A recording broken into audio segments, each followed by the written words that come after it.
مولا اللہ ہے یا شیطان ہے؟ تو اب جب دو مولا ہیں تو دو طرح کے دنیا میں مولائی ہیں۔ ایک مولائی وہ ہیں جو اللہ کو مولا مانتے ہیں، اور ایک مولائی وہ ہیں جو شیطان کو مولا مانتے ہیں۔ یعنی مولائی دونوں ہیں۔ ظاہر ہے جب دونوں قرآن کہہ رہا مولا ہے تو مولا شیطان بھی، اولیاءہم الطاغوت یہ لفظ ہے، طاغوت ان کا مولا ہے، تو گویا جب طاغوت مولا ہے تو وہ طاغوت کے مولائی ہیں جس طریقے سے اللہ کے مولائی ہیں۔ اور آپ بہرحال سوال کریں گے کہ ہمارے یہاں ولایت ہے اہل بیت کی، یہ اہل بیت کی ولایت اللہ کی ولایت سے الگ کوئی چیز نہیں ہے۔ یعنی ہرگز اہل بیت کی ولایت اللہ کی ولایت سے الگ کوئی چیز ہو ہی نہیں سکتی ہے۔ اسی اللہ کی ولایت تک پہنچنے کا ایک راستہ اہل بیت کی ولایت ہے۔ اللہ کی ولایت کو سمجھنے کا ایک راستہ امام علی کی ولایت ہے۔ اللہ کی ولایت کے لائق بننے کے لیے اہل بیت کی ولایت کا لائق بننا ضروری ہے۔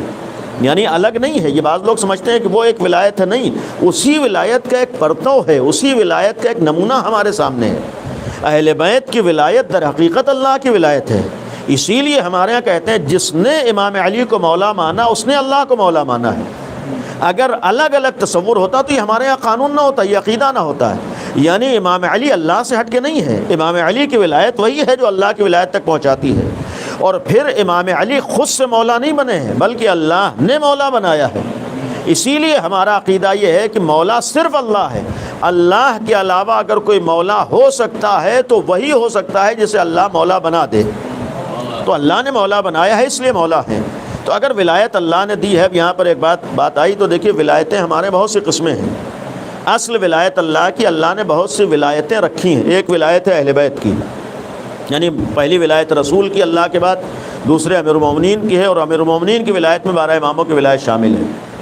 یعنی ایک دائرہ ہے، اور ظاہر سی بات ہے فرق ہے، اللہ کی ولایت ذاتی ہے، اللہ کی ولایت اور اہل بیت کی ولایت میں زمین آسمان کا فرق ہے۔ یعنی اللہ کو کسی نے مولا بنایا نہیں ہے، امیر المومنین اور رسول کو اللہ نے مولا بنایا ہے۔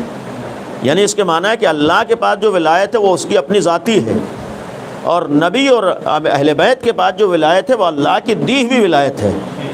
یعنی یہ ایک فرق ہے کہ اللہ کے پاس اپنی ولایت ہے، اللہ کو کسی نے مولا بنا نہیں دیا ہے کہ وہ مولا بن گیا۔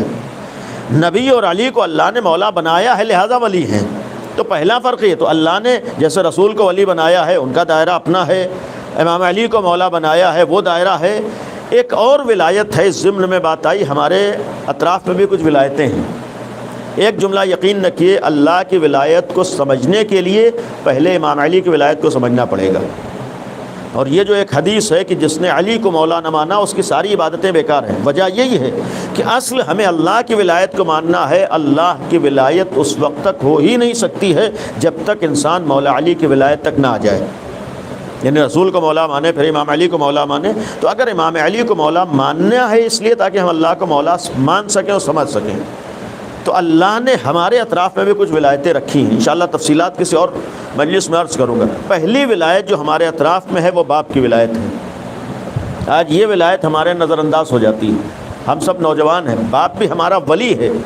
جس طریقے سے اللہ نے رسول کو ولی بنایا ہے، امیر المومنین کو ولی بنایا، صحیح ہے ان کے دائرہ ولایت کا بہت وسیع ہے، لیکن ولی اللہ نے باپ کو بھی بنایا ہے۔ یعنی اللہ نے باپ کو بھی ولایت عطا کی ہے، ولو اس کا دائرہ بہت محدود ہے، ولو اس کا دائرہ ہماری ذات سے مخصوص ہے، ولو اس کا دائرہ ہماری چار دیواری سے مخصوص ہے، لیکن ولی وہ بھی ہے۔ تو جس طریقے سے امام علی کی ولایت کا مطلب یہ ہے کہ ہم اللہ کی ولایت تک پہنچ سکیں، امام علی کی ولایت کا مطلب یہ ہے کہ ہم اللہ کی ولایت کے لائق ہو سکیں۔ تو ایک معنی باپ کی ولایت کے یہ ہے کہ باپ کی ولایت کو سمجھیں تاکہ ہمیں اہل بیت کی ولایت سمجھ میں آ سکے۔ یعنی ہم باپ کی ولایت کو پہلے سمجھیں تب تو معلوم ہوگا اہل بیت کی ولایت کیا ہے۔ آج کے زمانے میں اگر ہم جوان ہو گئے، ہمیں قوت و طاقت مل گئی، ہمارے پاس انکم ہو گئی، ہمارے پاس صلاحیتیں ہو گئیں، ہمارے پاس ڈگری ہو گئی، سب کچھ بن جائیں، تب بھی اگر ہمارا کوئی ولی ہے تو ہمارا باپ ہے۔ اور ولی کے معنی یہ ہوتے ہیں کہ جو ولی کہے وہ ماننا پڑتا ہے۔ البتہ اس غیر معصوم ولی کے لیے شریعت کے دائرے میں ولایت ہے۔ یعنی ولایت کا مطلب یہ نہیں ہے کہ شریعت کے خلاف ہم سے باپ کوئی کام کروا لے گا، نہیں، باپ کی ولایت دین کے دائرے میں ہے، شریعت کے دائرے میں ہے۔ یعنی باپ نے کوئی بھی ایسی بات جو دین اور عقل کے خلاف نہ ہو اگر کہی ہے تو ہمارے اوپر واجب ہے باپ کی بات ماننا۔ اگر واقعاً ہم مولائی ہیں تو جس طریقے سے اللہ کا مولائی ہونے کے لیے اہل بیت کا مولائی ہونا ضروری ہے، اسی طریقے سے اگر مولائی ہیں تو علی کے مولائی ہونے کے لیے پہلے باپ کی ولایت کو سمجھنا پڑے گا۔ یعنی وہ نوجوان اس وقت تک مولائی بن ہی نہیں سکتا ہے جب تک اپنے باپ کی ولایت کو نہ سمجھ جائے۔ آج ہمارے ہاں باپ کی ایک بات ماننے پہ تیار نہیں اور کہتے اپنے کو بہت بڑا مولائی ہے۔ پہلے اپنے گھر کی ولایت کو سمجھ لیں تب دنیا کی ولایت سمجھ میں آئے گی۔ پہلے ایک باپ کی ولایت کا حق ادا کر دیں تب پورے دنیا کے مولا کا حق ادا کرنے کے لائق ہو جائیں گے۔ لہٰذا یہ بعض لوگوں کی غلط فہمی ہوتی ہے کہ ہم مولائی ہیں، باپ کی ایک بات ماننے پہ تیار نہیں ہیں۔ نہیں، اگر واقعاً مولائی ہیں تو اس ولایت کو بھی ہمیں نگاہوں میں رکھنا ہے۔ دوسری چیز، بہرحال موضوع یہ نہیں ہے، دوسری ولایت جس کی طرح کی ولایت، یہ بھی ایک ولایت ہے اور یہ ولایت معمولی نہیں ہے۔ آج ہمارے ہاں دنیا میں بہت سی خرابیوں کی وجہ انہی ولایت کو صحیح طور پر نہ سمجھ پانا۔ ظاہر سی بات، جتنی بڑی ولایت کو نہیں سمجھیں گے اتنا ہی زیادہ نقصان ہوگا۔ ظاہر سی بات، اللہ کی ولایت کو نہ سمجھیں گے تو بہت زیادہ نقصان ہوگا، امیر المومنین کی ولایت کو نہ سمجھیں گے تو بہت زیادہ نقصان ہوگا۔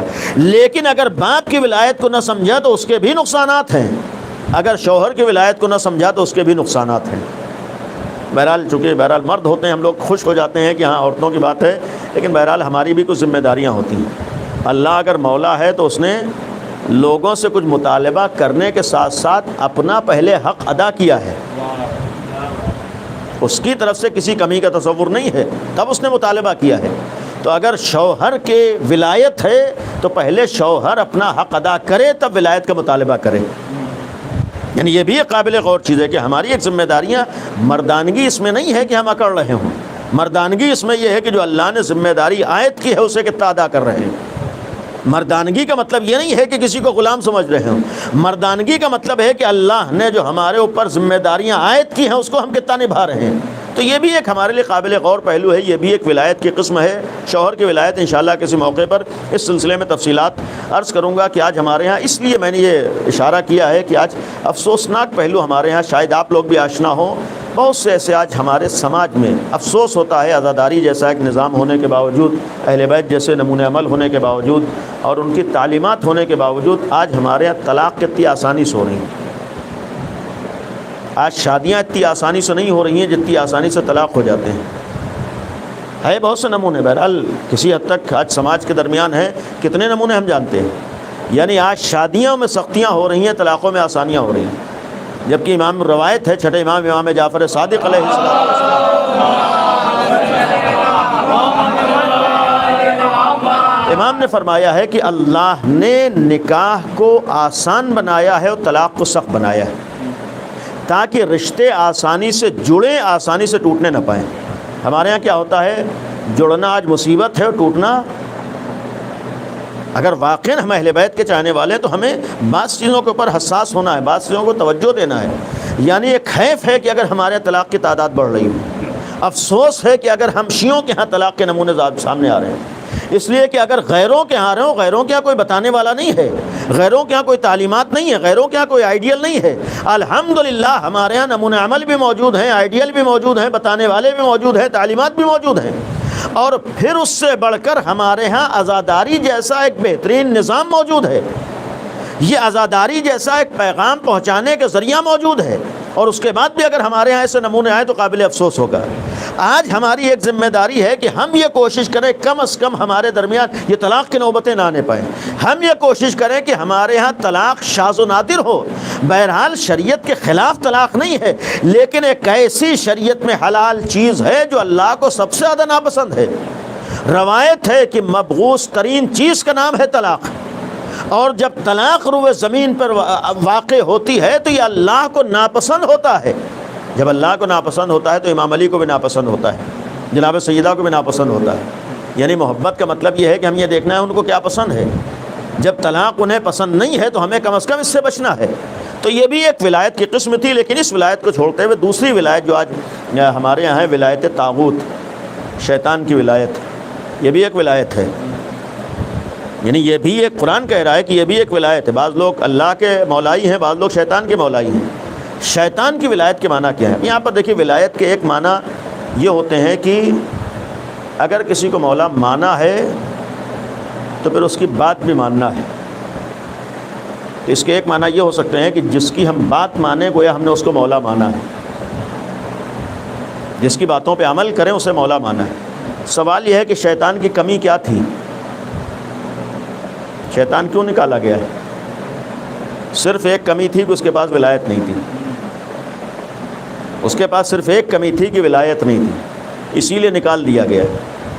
ورنہ شیطان نے عبادتیں کی ہیں، اللہ کو مانتا ہے، سب کچھ ہے، آپ کے سامنے تفصیلات ہیں، لیکن ایک چیز تھی ولایت، وہ نہیں تھی. ولایت کے معنی کیا ہے؟ ولایت کے معنی یہ ہے کہ اللہ کے حکم کو اس نے نہیں مانا ہے، اللہ کے حکم نہیں مانا ہے، ورنہ اس سے پہلے وہ سارے کام کر رہا تھا. اسی کو تو کہتے ہیں اللہ نے حکم دیا کہ سجدہ کر لے، اس نے نہیں کیا. اب یہاں پر علامہ جوادی کا ایک جملہ بعض جگہوں پر دہراتا ہوں، فرماتے ہیں کہ یہ تو ہم کو سوچنا چاہیے کہ جب شیطان نے ایک سجدے کا انکار کیا تو وہ حشر ہو گیا. یہ قابل غور ہے، جب ایک سجدے کا نتیجہ یہ ہے تو جو زندگی بھر سجدوں سے بھاگتے ہیں، یعنی یہ سوچنے کی چیز ہے کہ یہ بھی سجدے کا ایک انکار کا نتیجہ ہے. سجدہ ہی تو نہیں کیا تھا، حشر کیا ہوا ہے؟ شیطان بنا ہوا ہے، ابلیس بنا ہے، اور یعنی حکم خدا کا انکار ہے. اس کا مطلب حکم کے ماننے کو ولایت کہتے ہیں. آج ہمارے 1400 سال سے ہمارے اور عالم اسلام کا اختلاف کس بات کے اوپر ہے؟ ہمارا اور اہل اسلام کا اختلاف صرف اتنی بات کے اوپر ہے کہ غدیر میں جو رسول نے مولا بنایا ہے اس کے معنی کیا ہے. یہی تو اختلاف ہے، ورنہ اہل سنت بھی غدیر کے منکر نہیں ہیں. بعض جاہل افراد انکار کریں وہ اور بات ہے، ورنہ غدیر قرآن میں ہے. جب غدیر قرآن میں ہے، روایت کو بھی مانتے ہیں، حدیث کو بھی مانتے ہیں، مولا کو بھی مانتے ہیں. یعنی آج عالم اسلام کہتا ہے کہ رسول نے مولا بنایا ہے، تو اختلاف کس بات کا ہے؟ صرف اختلاف اتنی بات کا ہے کہ مولا کے معنی کیا ہے. عالم اسلام یہ ترجمہ کرتا ہے کہ مولا کے معنی دوست کے ہیں، یعنی امام علی کے دوستی کا اعلان کیا ہے. گویا ان کا نظریہ یہ ہے کہ علی سے دوستی کر لو کافی ہے، لیکن شیعوں کا نظریہ یہ ہے کہ دوستی کا اعلان نہیں کیا ہے بلکہ علی کو حاکم بنایا ہے. جب حاکم بنایا ہے یعنی علی کا حکم ہمارے اوپر چلے گا. تو اگر غدیری ہیں تو مولا علی کے حکم ماننا ہے. تو ولایت کے معنی یہ ہے حکم کو ماننا. تو شیطان کی ولایت کے معنی یہ بھی ہوتے ہیں کہ شیطان کا حکم مان لینا. شیطان کی ولایت کے معنی یہ ہے کہ شیطان کے حکم مان لینا. اور یہاں پر ایک روایت ہے سورہ مبارکہ انبیاء میں، ظاہراً 14واں سورہ ہے اور اس کی آیت نمبر ظاہراً 22 ہے. اس کا مفہوم عرض کر رہا ہوں، اس وقت پوری آیت ذہن میں نہیں ہے. مفہوم یہ ہے کہ قیامت کے دن شب جمعہ بھی ہے، قابل غور ہے، شب دعا ہے، شب مغفرت ہے. قیامت کے دن شیطان کو بعض لوگ برا بھلا کہیں گے، میدان محشر میں کہیں گے کمبخت تیری وجہ سے آج یہ دن دیکھنا پڑ رہا ہے. اگر تو نے نامحرم کے لیے نہ کہا ہوتا دیکھو تو ہم بھی نہ دیکھتے، اگر تو نے شراب کے لیے نہ کہا ہوتا تو ہم نہ پیتے، اگر تو نے جھوٹ بولنے کے نہ کہا ہوتا تو ہم نہ بولتے. یعنی ہم اس کو برا بھلا کہیں گے کہ تیری وجہ سے آج یہ دن دیکھنا پڑ رہا ہے. تو وہاں پر شیطان ایک جواب دے گا، یہ قابل غور ہے. آیت جا کے دیکھیے گا، شیطان وہاں ایک جواب دے گا جو قرآن میں موجود ہے، جواب دے گا قیامت میں. اور اللہ نے اس آیت کو 1400 سال پہلے سے نبی کے زمانے سے رکھ دیا. تو جواب اس کا یہ ہوگا کہ آج کے دن تم ہم کو برا نہ کہو بلکہ اپنے کو برا کہو. مفہوم یہ ہے اس آیت کا کہ ہم سے زیادہ برے تم ہو. ایک عجیب چیز ہے، آج ہم کو نہ برا کہو اپنے کو. وجہ کیا ہے؟ سوال کرے کس لیے؟ وہ یہ کہے گا اچھا انصاف سے بتاؤ کہ کیا دنیا میں ہم ہی تم سے کہہ رہے تھے یہ کام کرو؟ ہمارے مقابلے پر بھی تو کیسے کیسے لوگ تھے. مفہوم عرض کر رہا ہوں کہ ایک طرف مثلاً آیت کا مفہوم یہ ہے، الفاظ نہیں ہے، مثلاً امام علی کہہ رہے تھے صبح اٹھ کے نماز پڑھ لو، اور وہ کہے گا کہ ہم کہہ رہے تھے سوتے رہو. اور ایک اس نے وہیں پر جملہ کہا ہے کہ ہم نے زبردستی تم سے کوئی کام نہیں کروایا ہے، اللہ نے ہم کو اتنی طاقت دی ہی نہیں تھی کہ ہم تم سے زبردستی کوئی کام کروا لیتے. ہم نے تم سے ہاتھ پکڑ کے کوئی کام نہیں کروایا ہے، ہم نے صرف کام اتنا کیا ہے کہ تم کو دعوت دی تھی. اب وہ عجیب جملہ کہتا، اب انصاف سے بتاؤ، ایک طرف تم کو علی دعوت دے رہے ہیں، ایک طرف میں دعوت دے رہا ہوں. اگر تم علی جیسے دعوت دینے والے کی دعوت کو چھوڑ کر ہماری دعوت پہ لبیک کہہ رہے تھے تو انصاف سے بتاؤ ہم برے ہیں یا تم برے ہو؟ یعنی مولا علی مثال کے طور پر کہیں یہ کام کرو، شیطان کہہ رہا ہے کہ یہ کام کرو، تو اگر شیطان کی بات پہ عمل کرے تو شیطان اپنا دامن جھاڑ لے گا، کہے گا کہ ہماری غلطی نہیں ہے، یہ غلطی تو تمہاری، ہم نے زبردستی کوئی کام نہیں کروایا، ہم نے تو خالی تم سے دعوت دی تھی، ہم نے خالی تمہیں ہرے باغ دکھائے تھے، عمل تو تم نے خود سے کیا ہے۔ اور تمہارے لیے تو سب سے بڑی قابل غور چیز یہ ہے کہ تم نے اللہ اور اللہ والوں کے مقابلے پر ہماری مانی ہے۔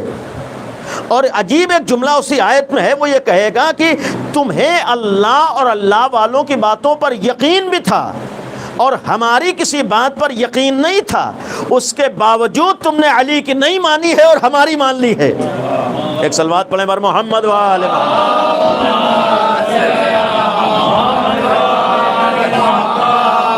اسی لیے ایک روایت ہے یہاں پر چھٹے امام امام جعفر صادق علیہ السلام، روایت یہ ہے کہ اوحی اللہ تعالی الی نبی من انبیاء، اللہ نے ایک نبی کی طرف وحی کی، یعنی اپنی طرف سے پیغام دیا ایک نبی کو، اور پیغام یہ تھا قل للمؤمنین، تمام مومنین سے کہہ دو۔ روایت ہے، 3 باتیں اس روایت میں بیان کی۔ پہلی چیز تمام مومنین سے کہہ دو کہ لا تلبسوا لباس اعدائی، دیکھو ہمارے دشمن کا لباس نہ پہنو، ہمارے دشمن کا لباس نہ پہنو۔ ایک ظاہری معنی یہی لباس کے ہیں، وہ شوق نہ ہو کہ آج دنیا والے کون سا لباس پہن رہے ہیں، پہلی چیز۔ دوسری چیز ہے کہ لا تطعموا اطعام اعدائی، دیکھو ہمارے دشمنوں کا کھانا نہ کھاؤ۔ تیسری چیز ہے کہ ولا تسلکوا مسالک اعدائی، اور ہمارے دشمنوں کے راستے پر نہ چلو۔ اور اس کے بعد آخری جملہ ہے فتکونوا اعدائی کما ہم اعدائی، ورنہ تم بھی اسی طرح ہمارے دشمن ہو جاؤ گے جیسے وہ لوگ ہمارے دشمن ہیں۔ یعنی پہلی چیز ہے لباس کے لیے کہ دشمن کا لباس نہ اپناؤ، دوسری چیز ہے کھانے پینے کے لیے دشمن کا کھانا پینا نہ اپناؤ، تیسری چیز ہے راستے کے لیے وہ راستہ نہ اپناؤ جو الحمدللہ بہرحال خدا کا میں اکثر جگہوں پر شکر ادا کرتا ہوں کہ امام حسین اور اہل بیت کا ایک صدقہ ہے کہ بہت سے گناہوں سے ہم لوگ محفوظ ہیں۔ یہ آپ شکر بجا لائیے، آل محمد کا ایک احسان ہے، اس فرد شہزا کا ایک احسان ہے، ہمارا سماج بہت سے گناہوں سے محفوظ ہے، ورنہ آج دنیا میں شیطانی کاموں کی کمی نہیں ہے، شیطان کے پیروکاروں کی کمی نہیں ہے۔ آج کتنے کام تو بعض لوگ شوق میں کرتے ہیں، آج کتنے کام لوگ، بلکہ یہ کہوں گناہ لوگ آج فیشن میں کرتے ہیں۔ یعنی آج نوبت یہ آئی ہے کہ گناہ فیشن بن چکے ہیں۔ آج بعض لوگ شراب فیشن میں پیتے ہیں، یعنی آج بعض لوگ نشہ فیشن میں کرتے ہیں۔ ہم سمجھتے ہیں کہ جب نشہ کریں گے تو اسٹینڈرڈ ہو جائیں گے، ہماری ویلیو بڑھ جائے گی، ہماری حیثیت بڑھ جائے گی۔ گناہ سے کبھی بھی آدمی کی اہمیت نہیں بڑھتی، گناہ انسان کو پستیوں میں لے کر جاتا ہے، گناہ انسان کو بدترین عمل کی طرف لے کر جاتا ہے۔ بعض گناہ ایسے ہیں کہ جو انسان کو ذلیل و رسوا کر کے چھوڑتا ہے۔ یہ دنیا والوں کی غلط فہمی ہوتی ہے، دنیا سمجھتی ہے کہ ہماری ویلیو بڑھ رہی ہے۔ آج مثال کے طور پر مختلف عناوین سے، مختلف ٹائٹل سے، مختلف چیزوں سے آج ہمارے یہاں نشے مختلف قسم کے آ رہے ہیں، لیکن شریعت میں نشہ ہے، حرام حرام ہے، چاہے جتنے اس کے ٹائٹل بدل دیے جائیں، حرام حرام رہتا ہے۔ اور اسی لیے ہمارا دین تو کہتا ہے، امیر المومنین مولائے کائنات حضرت علی ابن ابی طالب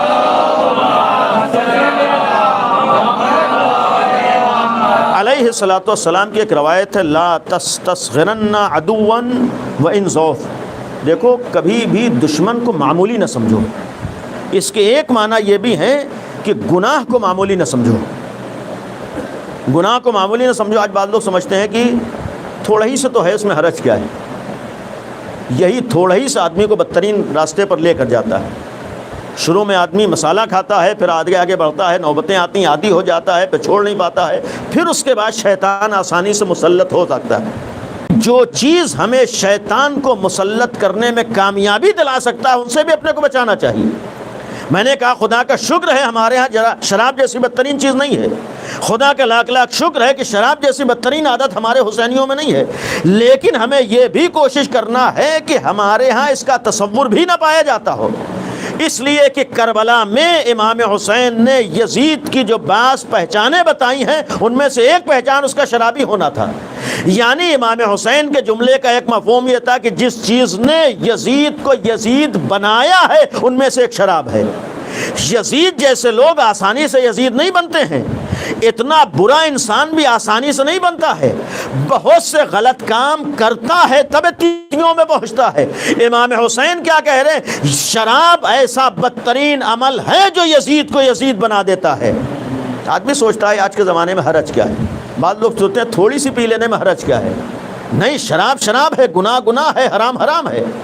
یزید کا ایک عمل بھی چاہے تھوڑا سا ہو زیادہ ہو برا ہے۔ لہذا پہلی چیز ہے کہ ہمارے ہاں ہم دعا کریں کہ ہمارا حسینی سماج محفوظ ہے اور مزید محفوظ رہے۔ یہ دعا کریں کہ کوئی یزیدی عمل ہمارے ہاں نہ پایا جاتا ہو۔ یہ دعا کریں کہ جو کام امام حسین نے یزید کے پہچانے بتائی ہیں وہ ہمارے یہاں نہ پائی جاتے ہوں۔ تو پہلی چیز ہے یہ بھی کہ خدا کا شکر ہے اور شکر ادا کریں، کوشش کریں۔ اور ایک بات یہ بھی عرض کروں، بالفرض اگر کوئی ایک نمونہ بھی پایا جائے بالفرض، تو کبھی یہ نہ سوچئے کہ ہم سے کیا مطلب ہے۔ ایک بات جو عرض کر رہا ہوں، کبھی یہ نہ سوچئے کہ ہم سے کیا مطلب ہے۔ علی والا وہ ہوتا ہے جو ہر علی کے چاہنے والے کو اپنا سمجھتا ہے۔ جو جملہ کہا تھا کہ جس کا جو امام حسین کا اپنا ہے وہ ہمارا اپنا ہے، تو جب ہر امام حسین کا چاہنے والا اپنا ہے تو جو خیال ہم کو اپنے لیے ہو وہی ہر حسینی کے لیے ہونا چاہیے۔ یعنی ہماری کوشش یہ ہو کہ جس طریقے سے اللہ کا احسان ہے کہ ہم گناہوں سے بچے ہیں، ہم شراب جیسی بدترین چیز سے بچے ہیں، تو ہمارا حسینی سماج بھی اس گناہ کی طرف جانے نہ پائے۔ یعنی ہمیں ہر حسینی کو بھی اس بدترین گناہ سے بچانا۔ انہی گناہوں میں بات آئی جو امام نے 3 چیزیں بیان فرمائی ہیں، لیکن آج کا فیشن بن گئے ہیں گناہ۔ انہی فیشنوں میں ایک فیشن ہے لڑکیوں کے ساتھ دوستی بھی۔ حرام حرام ہے، گناہ گناہ ہے۔ یعنی ایسا نہیں ہے کہ شریعت میں بعض گناہوں کی اجازت ہو، ہرگز اللہ کی اجازت کسی گناہ کی نہیں ہے۔ یقین رکھیے اہل بیت کبھی بھی گناہ سے راضی ہو ہی نہیں سکتے ہیں، آل محمد کبھی بھی گناہ سے خوش ہو ہی نہیں سکتے ہیں۔ تو جیسے شراب جیسی بدترین گناہ ہے، اسی طریقے سے نامحرم سے دوستیاں بھی گناہ ہیں۔ اور جو شروع میں بات عرض کی تھی کہ آج طلاقیں زیادہ ہوتی ہیں، دیکھیے اس کی ایک وجہ، موضوع حالانکہ وہ نہیں ہے، ایک وجہ یہ حرام دوستیاں بھی ہیں۔ اس لیے کہ اگر شروع میں حرام دوستیاں نہ ہوں تو پھر اصلی دوستی کا مزہ تب معلوم ہوتا ہے۔ اور جب آدمی حرام دوستیوں میں زندگی گزار لیتا ہے تو اصلی زندگی کا لذت پھر باقی نہیں رہتی ہے، پھر آپس میں بن نہیں پاتی۔ یعنی اگر اپنی زندگی کو تباہی سے بچانا ہے تو اس حرام دوستی سے اپنے کو محفوظ رکھنا ہوگا۔ ہم اس وقت ایک مرحلہ آتا ہے کہ جذبات کی بنیاد پر ہم جلدی آسانی سے نہ تو سننے پہ تیار ہوتے ہیں نہ ماننے پہ تیار ہوتے ہیں۔ آج گناہوں کا جہاں تک معاملہ، بہت سے کام یہ تو مولانا کا کام ہی ہے کہنا، یعنی یہ تو مولانا بنے ہی اس لیے ہیں کہ انہیں سنانا ہے، بہرحال ہمیں اپنی کرنا نہیں۔ ہم اگر حسینی ہیں تو ہمیں امام حسین کی بات سننا ہے، ہم اگر علی والے ہیں تو ہمیں مولا علی کی بات سننا ہے۔ مولائی کے معنی ہی یہ ہے کہ جو علی کہیں گے وہ ہم مانیں گے، بلکہ اتنا یقین رکھیے مولائی کے معنی یہ ہے جو علی چاہیں گے وہ ہم کریں گے۔ یعنی مولائی کے معنی یہ ہے کہ ہم مولا علی کو کہنے کا بھی موقع نہیں دیں گے کہ مولا علی جب ہم سے کہیں تب ہم رکیں۔ ہمیں معلوم ہے جو مولا علی چاہیں گے وہ ہم کریں۔ کیا انصاف سے بتائیں مولا علی کبھی گناہ سے راضی ہو سکتے ہیں؟ نہیں ہو سکتا ہے۔ مولا علی کبھی معصیت سے راضی نہیں ہو سکتے۔ تو پہلی چیز ہے شراب جیسا بدترین گناہ، دوسری چیز ہے حرام دوستیاں، تیسری ایک چیز جو ہے بہرحال یہ بھی ابھی محفوظ ہے ہمارا سماج، وہ ہے، افسوس ہوتا ہے ممبر سے نام لیتے ہوئے بھی، لیکن جب گناہ عام ہو جائیں، وہ زنا جیسا بدترین گناہ۔ یزید کی ایک پہچان زانی ہونا بھی تھا۔ روایت ہے کہ یزید نے جن کاموں نے یزید کو یزید بنایا ان میں سے یہ کام بھی تھا۔ یعنی اس کا مطلب یزیدی کردار زنا ہے، یزیدی عمل زنا ہے۔ جیسے شراب یزید کی پہچان ہے، ویسی زنا جیسا بدترین گناہ ہے۔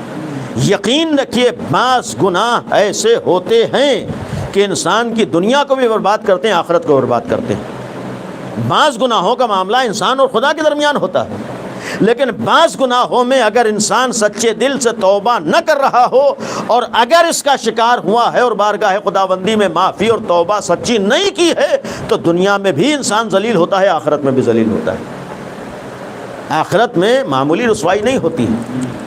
یہ اللہ کا احسان ہے کہ وہ ستار العیوب ہے، یہ اللہ کا کرم ہے کہ وہ بہت سی باتوں کو چھپائے رہتا ہے۔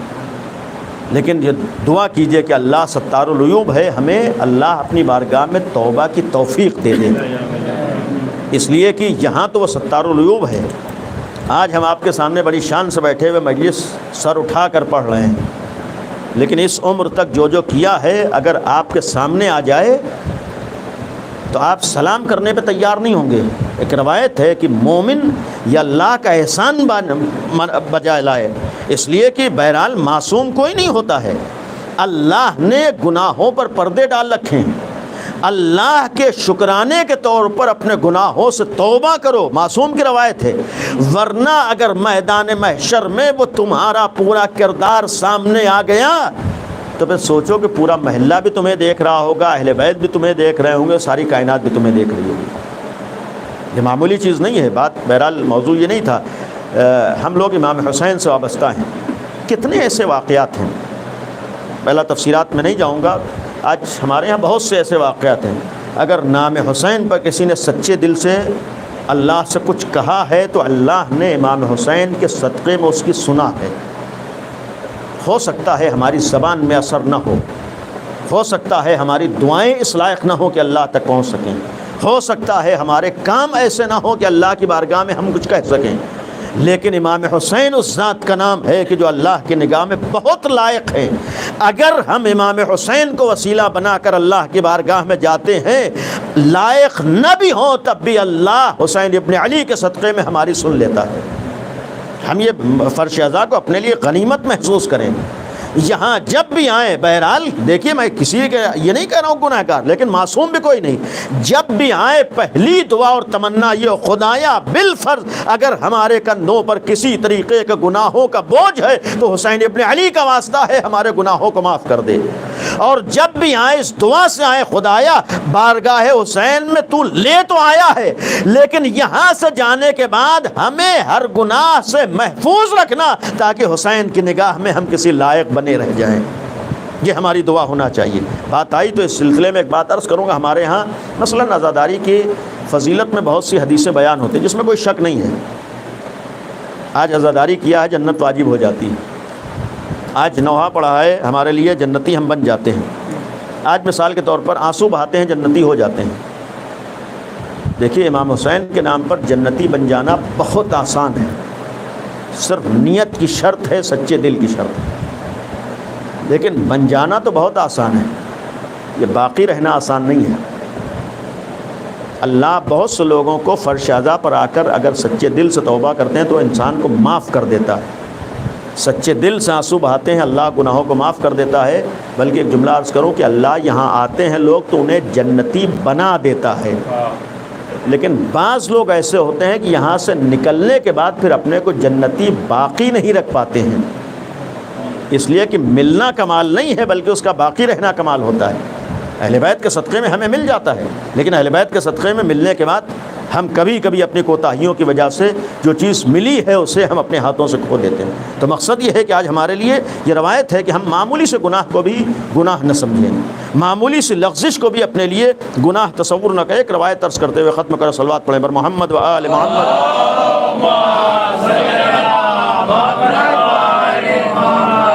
دیکھیے روایت ایک ہے کہ یا ایھا الذین آمنوا لا تتخذوا عدوی عدوکم اولیاء، دیکھو ہمارے دشمن کو اپنا ولی نہ بناؤ۔ اس کے معنی میں نے عرض کیا کہ یعنی اس کے کاموں کو انجام نہ دو، یعنی جو جو شیطان چاہے وہ نہ کرو۔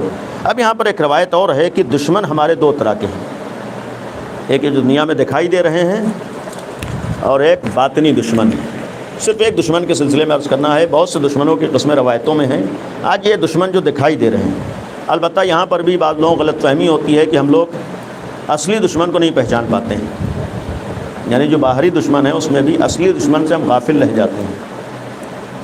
کربلا ہم لوگ اس لیے بھی تذکرہ کرتے ہیں کہ ہمیں دشمن کی پہچان صحیح طور پر ہو سکے۔ کربلا کا مقصد ہے کہ آپ کو اصلی دشمن کے بارے میں معلوم ہو سکے کہ اصلی دشمن کون ہے۔ سوال یہ ہے کہ امام حسین کا اصلی دشمن کون ہے؟ کل میں نے کسی مجلس میں ایک بات عرض کی، امام حسین کا اصلی دشمن کون ہے؟ یزید ہے، اس میں کوئی شک نہیں یزید ہے، لیکن کیا یزید نے امام حسین کا گلا کاٹا ہے؟ یزید کے ہاتھ میں تلوار تھی، امام حسین کا گلا کس نے کاٹا ہے؟ شمر نے کاٹا ہے۔ تلوار کس کے ہاتھ میں ہے؟ شمر کے ہاتھ میں ہے۔ شمر کو تلوار دی کس نے ہے؟ عمر سعد نے دی ہے۔ شمر کو حکم کس نے دیا ہے؟ عمر سعد کو دی، عمر سعد نے دیا۔ عمر سعد نے عمر سعد کو کربلا میں کس نے بھیجا ہے؟ ابن زیاد نے بھیجا ہے۔ کتنے پردے ہیں، لیکن ہم لوگ کیا کہتے ہیں؟ اصلی مجرم یزید ہے۔ نہ تو یزید کے ہاتھ میں تلوار ہے، نہ یزید گلا کاٹ رہا ہے، نہ یزید شمر سے کہہ رہا ہے تم گلا کاٹو، نہ یزید عمر سعد کو کربلا بھیج رہا ہے۔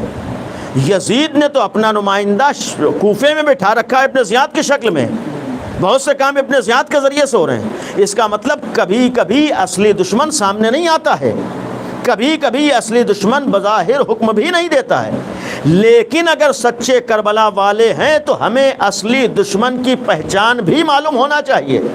ہم کبھی کبھی غلط فہمی کا شکار ہو جاتے ہیں، جس کے ہاتھ میں خنجر دیکھتے ہیں سمجھتے ہیں اصلی قاتل یہی ہے۔ نہیں، ہو سکتا ہے اصلی قاتل کئی پردوں کے پیچھے بیٹھا ہوا ہو۔ آج جو آپ کے سامنے بعض لوگ دشمنی کا اظہار کر رہے ہیں، ضروری نہیں ہے کہ اصلی دشمن یہی ہو، ان کے پیچھے بہت سی طاقتیں ہوتی ہیں جو ان لوگوں کو استعمال کیا کرتی ہیں۔ آج ہمارے اندر تشعور ہونا چاہیے کہ اصلی ہمارا مخالف کون ہے، اصلی دشمن کون ہے، اصلی ہماری طاقت کس دشمن کے خلاف صرف ہونا چاہیے۔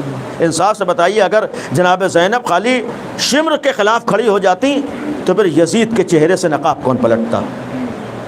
جناب زینب اگر صرف شمر کو برا بھلا کہہ رہی ہوتی اور پھر یزید چھپا کا چھپا رہ جاتا، جیسا کہ تاریخ گزری ہے کہ بہت سے ایسے چہرے جناب سیدہ کے مقابلے پر آنے والے چھپے رہ گئے، امیر المومنین کے مقابلے پر آنے والے چھپے رہ گئے، امام حسن کے مقابلے پر آنے والے چھپے رہ گئے، لیکن کربلا وہ جگہ تھی کہ جہاں پر سارے چہرے آشکار ہو گئے ہیں۔ اس کا مطلب ہم سچے کربلائی اسی وقت ہوں گے کہ ہمیں اپنے زمانے کے اصلی دشمنوں کے چہرے بھی معلوم ہو سکیں، ہمیں معلوم ہو کون سی ایجنسیاں کام کرتی ہیں، ہمیں معلوم ہو کون سی طاقتیں۔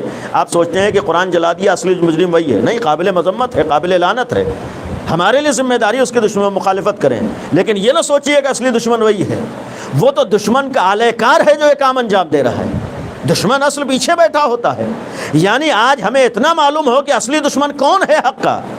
آج بڑی بڑی طاقتیں ہیں جو دنیا سے حسینیت کو مٹانے کے فراق میں ہیں، لیکن یہ دنیا کی غلط فہمی ہے۔ 1400 سالہ تاریخ گواہ ہے کہ جتنا بھی یزیدیت نے کوشش کی ہے حسینیت کو مٹا نہیں سکی ہے، اس لیے کہ حسینیت خالی عزاداری نام نہیں ہے امام حسین کا، بلکہ حسینی مشن کو بچانا ہے۔ اور جب دشمنوں کی بات آئی، ختم کرتے ہوئے ایک دشمن انشاءاللہ تفصیلات کسی اور موقع پر، جو بدترین دشمن ہوتا ہے وہ ہماری غذائیں ہیں جو ہمارے شکم میں جاتی ہیں، کیونکہ روایت ہے جو ہمارے دشمن ہوتے ہیں وہ ہمارا غصہ مثلا ہمارا دشمن ہوتا ہے، باطنی دشمنوں میں ہمارا کینہ ہمارا دشمن ہوتا ہے، یہ ہمارے دلوں میں جو نفرتیں پائی جاتی ہیں یہ ہماری دشمن ہوتی ہیں۔ دشمن کا مطلب ہوتا ہے اس سے دوسرے کو کوئی نقصان نہیں پہنچتا ہے۔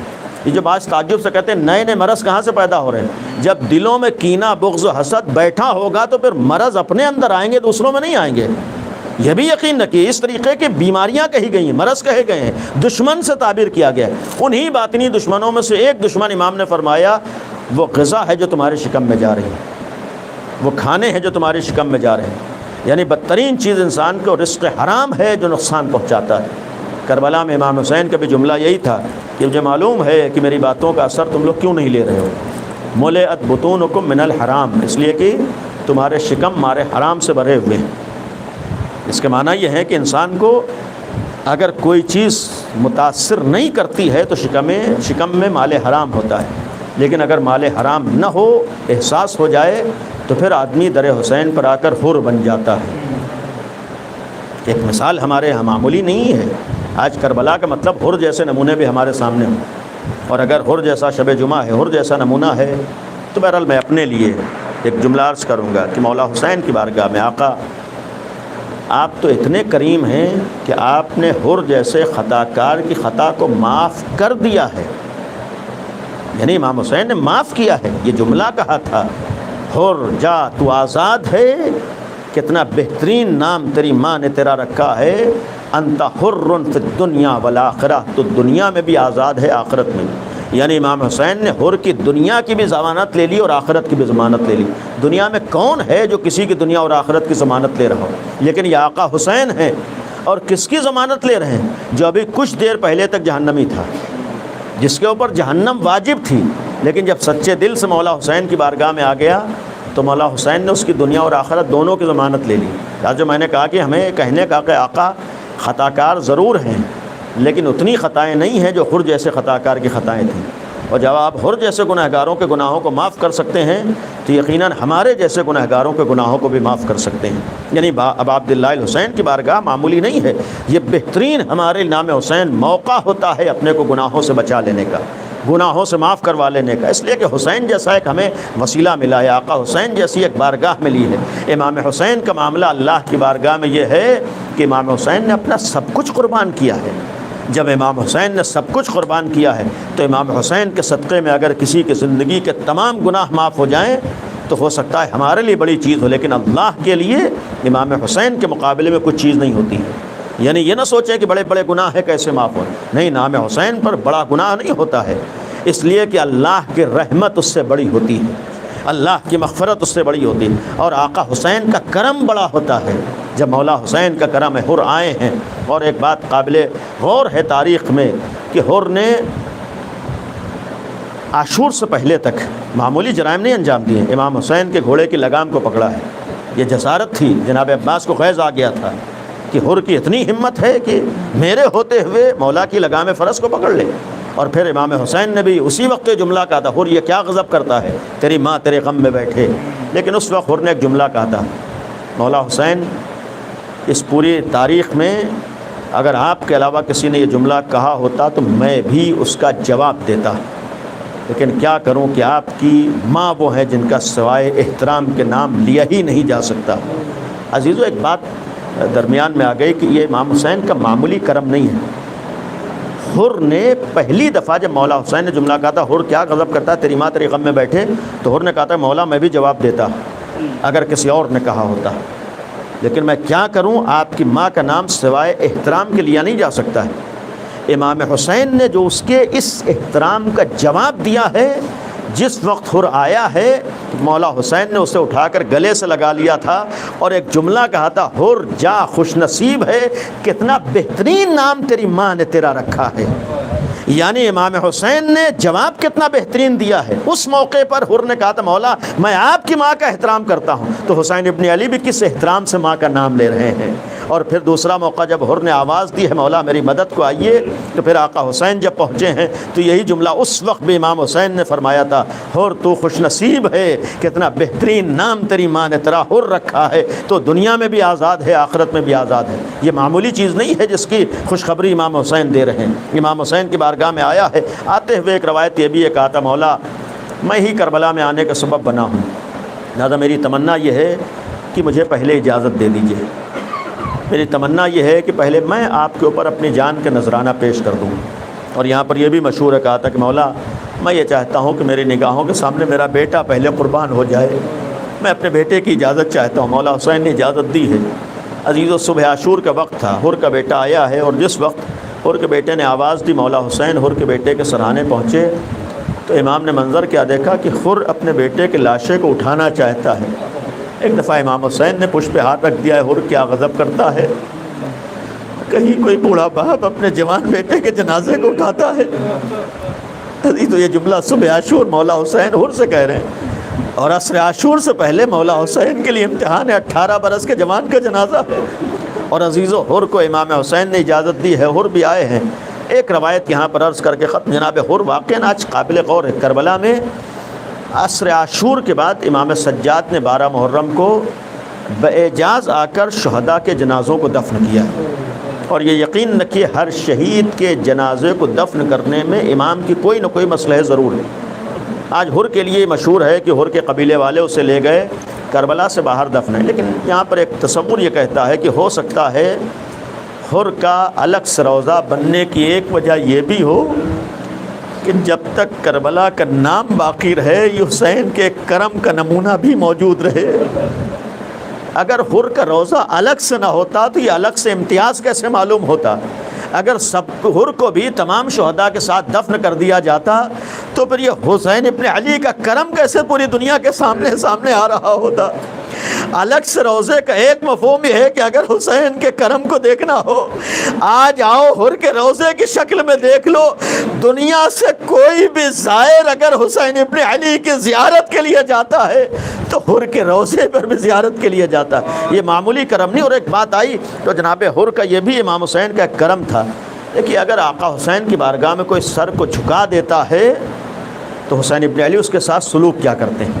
ایک روایت یہ بھی تو ہے کہ مولا حسین نے کسی بھی شہید کے سر کے اوپر رومال نہیں باندھا ہے، لیکن جس وقت ہر گھوڑے سے گرے ہیں تو مولا حسین نے ہر کے سر کو اپنے زانوں پہ رکھا ہے۔ یہ معمولی شرف نہیں تھا، مولا حسین کسی کے سر کو اپنے زانوں کے اوپر رکھ رہے ہیں، اور اس کے بعد آقا حسین نے اپنے جیب سے رومال نکال کر ہر کے چہرے پر، سر کے اوپر باندھا تھا۔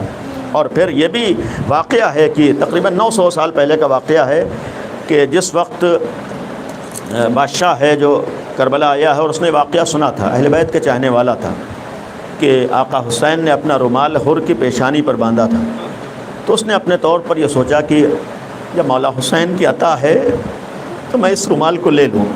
اب وہ تفصیلات ہیں کہ کیوں قبر کھودی گئی، لیکن قبر کھدی ہے، اور یہ بھی تقریباً 900 سال گزرنے کے بعد لاشا بالکل تر و تازہ تھا۔ یہ بھی آپ تصور کیجئے، جو ابھی کل تک جس کے اوپر جہنم واجب تھی، امام حسین کی عطا کا ایک اثر یہ ہوا ہے کہ 900 سال کے بعد جب قبر کھدی ہے تو لاشا بالکل تر و تازہ تھا۔ اور اس بادشاہ نے منظر کیا دیکھا کہ اسی طریقے سے سر کے اوپر رومال بندھا ہوا ہے جو روایتوں میں سنا تھا۔ اس نے چاہا کہ امام حسین سے منسوب رومال ہے، آقا کے ہاتھوں کا باندھا ہوا رومال ہو، میں یہ رومال لے لوں۔ اب اس نے رومال کو کھلوا لیا۔ روایت یہ ہے، نقل واقعہ یہ ہے کہ جیسے رومال کھولا گیا خون سر سے بہنا شروع ہو گیا۔ بادشاہ نے لاکھ کوشش کی لیکن خون بند نہیں ہوا۔ آخر میں کسی عالم کے سے منسوب جملہ ہے، کہا کہ جو چیز حسین ابن علی عطا کر دیتے ہیں کوئی لے نہیں سکتا ہے، لہذا دوبارہ جب رومال اس کے سر پہ باندھا گیا ہے تب اس کے سر سے خون رکا ہے۔ اس نے بھی جملہ کہا جب مولا کی عطا ہو تو کون اس سے لے سکتا ہے۔ عزیزو، حر کی عطا تھی، حر کو عطا کیا ہے آقا حسین نے، لیکن جی چاہتا برداشت کروں، اس حر کا سر مولا حسین کے زانوں کے اوپر تھا اور آقا حسین نے پیشانی پر رومال باندھا ہے۔ حر خوش نصیب تھے، جب گھوڑے سے زمین پہ آئے ہو تو مولا نے تمہارا سر اپنے زانوں پہ رکھا۔ ہائے عصر عاشور آ جاؤ، مولا گھوڑے سے زمین پہ آئے ہیں، اب تو نہ عباس ہے، نہ علی اکبر ہے، نہ اولا محمد ہے، ہاں ایک بہن خیمے میں موجود ہے جو بے چین ہو کے تلے زینبیہ پہ آ جاتی ہے، لیکن خدا کسی بہن کو وہ منظر نہ دکھائے جو کربلا میں زینب اولیاء مقام نے دیکھا ہے۔ عجیب تاریخ کا جملہ ہے، جس وقت اس اونچائی پہ آئی ہے منظر یہ دیکھا، عزیزو کوئی بھی مومن دیکھ کے برداشت نہیں کر سکتا ہے۔ منظر یہ تھا، آقا حسین کے سینے مبارک کے اوپر شبر بیٹھا ہوا ہے۔ عجب جملہ کہتی ہے، اے شبر تجھے معلوم ہے کہاں پہ بیٹھا؟ ہاں یہ وہ سینہ ہے جس کے بوسے نبی لیا کرتے تھے۔ یہ بہن تڑپتی رہی، آقا حسین کے کانوں میں آواز کا جانا تھا، اے بہن ہماری زندگی میں خیمے سے نکلنا کیسا؟ خیمے میں واپس تو آ گئی، آواز گونجنا شروع ہوئی، الا قتل الحسین بکربلا، الا ذبح الحسین، الا لعنت اللہ علی القوم الظالمین۔ الہی بحق زہرا و ابیہا و بعلہا و بنیہا، الہی بحق الحسین۔ بابو شب جمعہ ہے، ان ائمہ طاہرین کا واسطہ ہے، حضرت زہرا کا واسطہ ہے، امام حسین کا واسطہ ہے، ہماری عزا کو قبول فرما۔ خدایا صاحب خانہ اور یہاں پر موجود تمام مومنین اور ناظرین کی تمام دعاؤں کو قبول فرما۔ خدایا جو بھی پریشان حال ہیں ان سب کی تمام پریشانیوں کو دور فرما۔ خدایا اہل بیت کا واسطہ، اس شب کا واسطہ ہے، اگر ہمارے کندھوں پر کسی بھی طریقے کے گناہوں کا بوجھ ہے، معبود امام حسین کے صدقے میں ہمارے تمام گناہوں کو معاف فرما۔ خدایا ہم سب کو ہر طرح کے گناہوں سے بچنے کی توفیق عطا فرما۔ پالنے والے ہم سب کو علم و عمل کی توفیق عطا فرما۔ پالنے والے ہمیں تعلیمی میدانوں میں محنت کر کے سب سے آگے رہنے کی توفیق عطا فرما۔ خدایا ہمارے یہاں سے ہر طرح کی جہالت کا خاتمہ فرما۔ پالنے والے ہمارے یہاں سے ہر طرح کی غربت کا خاتمہ فرما۔ پالنے والے جو مومنین بے روزگار ہیں، حسین ابن علی کا واسطہ، ان سب کو بہترین روزگار عطا فرما۔ خدایا جن کے جو روزگار میں مصروف ہیں ان کے روزگار میں برکت اور ترقی عطا فرما۔ خدایا ہم سب کو ہر طریقے کے گناہوں اور آج کا جو بدترین گناہ ہے، ہر مومن کو، ہر علی کے چاہنے والوں کو ہر طریقے کے گناہوں سے محفوظ فرما۔ پالنے والے ہمارے درمیان اتحاد و اتفاق کی توفیق عطا فرما۔ پالنے والے ہمارے اختلافات کو دور فرما۔ پالنے والے شب جمعہ ہے، امام زمانہ کے ظہور میں تعجیل فرما، اور شب زیارت امام حسین ہے، یہ دعا کرے خدایا تمام مومنین کو کربلا کی زیارت نصیب فرما۔ خدایا 40 امام حسین نزدیک ہے، اب عبداللہ الحسین کا واسطہ ہے، باب الحوائج کا واسطہ ہے، ان سب کو 40 کی زیارت نصیب فرما، پالنے والے امام زمانہ کے ظہور میں تعجیل فرما، ہم سب کو امام کے ناصروں میں شمار فرما۔